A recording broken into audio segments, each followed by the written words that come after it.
पानी दुनिया में समावेश के लगाता और पहले रहनी पानी अब शराब हो गई।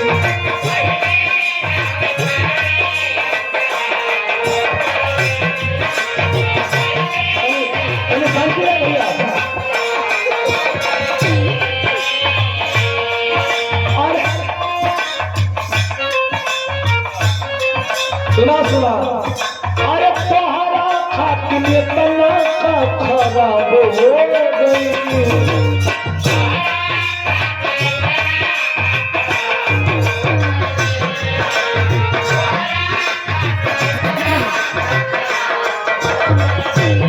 प्रेमिका से कह सकेला चाहे दोस्त अपना मित्र से कह सकेला केहू केहू से कह सकेला जरूरी थोड़े बात। गैस का मरीज है वहाँ मेहरारू से रोज कुछ न कुछ कहेगा। आपको बता दें कि दुनिया में कुछ हो उड़ जाए आँख टिक जाते बहुत बड़ी बात है। चूंकि आँख जात जात चश्मा ले बाल टिक जाते हो बहुत बड़ी बात है। दांत टिक जाते बहुत बड़ी बात है। गैस पेट में ना टिके अगर गैस टिक गई अरे दादा गैस सिंगर एक दिन टिक गई लगे कनाडा आएगा मेहरार छत पर दौड़ रही कि आयो हमारा जो का भयल खाना बस इतने दिन का साथ रहल हम जात हैं इतना जो है कि हम जात हैं। मेहरार वैसन होखे के दौड़ के गई अलमारी खोल के कापी कलम कलश कलश की जात हुआ कर्जा के दिल हो जल्दी बताओ जल्दी लिखा है तोरा बाहर लेके कर्जा बैठ गया ऐसे कि इतना मेहरारू मानने वाली होखे के इतना मेहरारू माने लगे 4 बजे घर दी हाँ बस 4 बजे दिए तो 4 बजे मेहरारू खाना खाए।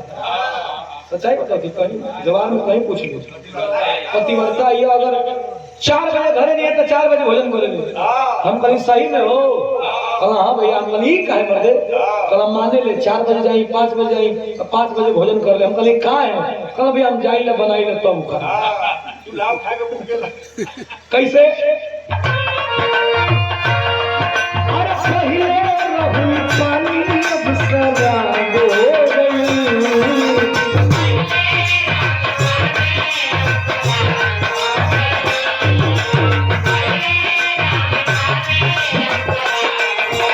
अरे तोहरा खातिर तना का खराब हो गई।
मन में हमारा गोरी मतलब